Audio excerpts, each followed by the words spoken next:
Welcome. Good morning, Barry, and happy birthday for next week. Thank you. The multi-party committee met this morning, your final meeting between 8:30 and 9. Why was that necessary? Essentially to round it out and to say a few thank yous to each other for what's been a pretty unique cabinet process to get to the point of an announcement today. So that's now finished, and hopefully there's a precedent there for further controversial and difficult decisions. If we want to get things through this parliament, people have got to work together. It's an unusual situation, though, isn't it, where major public policy has apparently already had the support of the parliament. That's already declared in advance, even before the public has seen it. Yeah, well, I disagree. I think we are only at the point that the 42nd Parliament got to and failed to get past 3 times. We are now essentially making a recommendation for the Parliament, and I think around the end of August there'll be some exposure drafts that will be put to the Parliament as legislation, and then every single member of Parliament and their communities will have the opportunity to have their say. So we really now are into the difficult territory of where we failed before, and I'll be certainly advocating to try and do what politicians past have failed to do and implement what scientists and economists are recommending for us to do. Now, Andrew Wilkie's support was critical. You said this morning that your support was dependent upon Andrew Wilkie signing up. What did you mean by that?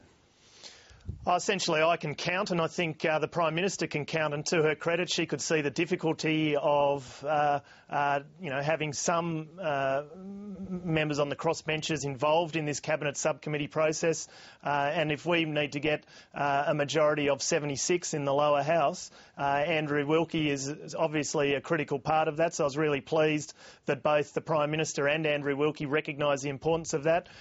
We don't need horse trading throughout next week on behalf of Tasmania. Hopefully now that is secure, and hopefully now we can have some confidence that we've got a majority in the lower house, and wouldn't be nice if it was more than 76, but really that's up to every individual member of Parliament now to draw their conclusions on once they've seen the full package in a couple of hours. But when you said your agreement was dependent upon it, what if he didn't like it and said that he would vote against it? Does that mean that you would have followed suit?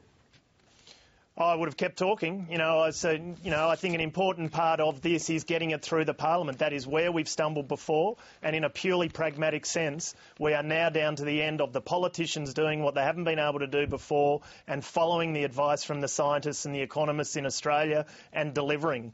So we are now down to the pointy end of actually delivering, and if we can't get a majority in both houses, we are essentially wasting everyone's time. Well, when you look at the level of compensation this morning, the price impact, which is minimal, it really is a go slow, go low approach, undoubtedly. How is it that the Greens signed up to a go slow, go low approach? I mean, that's a question for them, but I think to their credit, and to the Labor Party's credit as well, we've had 2 sides at war over this for 5 years and nothing has come out of it. So to both sides' credit in this, they have given a lot, and hopefully, as you'll see today, as a consequence, we as a nation will get a lot. So questions as to who's given what over this last 3 or 4 months are questions for both the Greens and the Labor Party. In regards what I went into the room looking for, I'm very happy with what we've ended up with. I think we are presenting a substantially better package than the old CPRSs that went through the last Parliament. Now, hopefully, 22 million Australians can have a look at it and weigh up both the cost and the benefits, not only to their Tim Tams and Weet-Bix, but to the long-term future of Australia. But how is it better than the previous one? Because Kevin Rudd's entitled to say to the Greens, why are you signing up to this one when you wouldn't sign up to mine? What is the difference?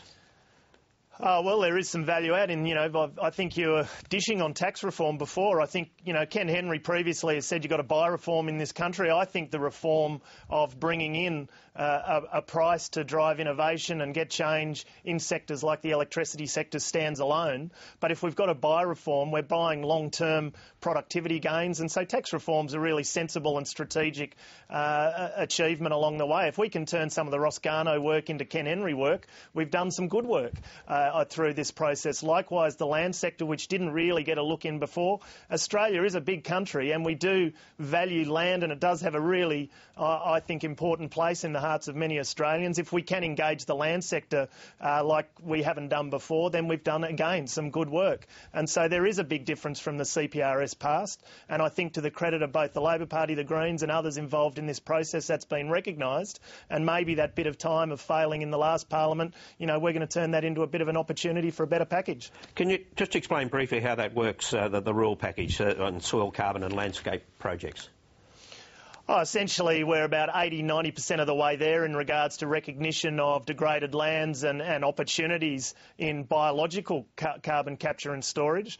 What we've now got to do is get accounting tools to be able to recognise that and value things such as additionality, permanence and a transparent accounting tool. So we're about 80-90% of the way there. So a lot of it's going to be R&D work and preparation for what is moving fairly quickly in what is potentially the big abatement option, not only in Australia but around the world. Australia can lead on this in the land sector and not be afraid of it.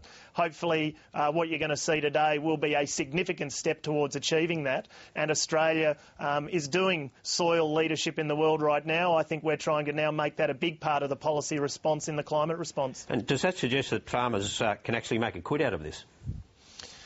Potentially, but it's also marginal lands, it's Indigenous enterprise, and it's, all the co-benefits of water and soil quality, salinity, erosion. So, a lot of those outstanding long-term Australian issues, again, here's an opportunity to get some value add in some areas where we haven't in the past, and using this opportunity of a climate change response to achieve it. Rob Oakeshott, thanks for your time this morning. Appreciate it. Thanks, Barry. And now, Bob Catter joins us from Townsville.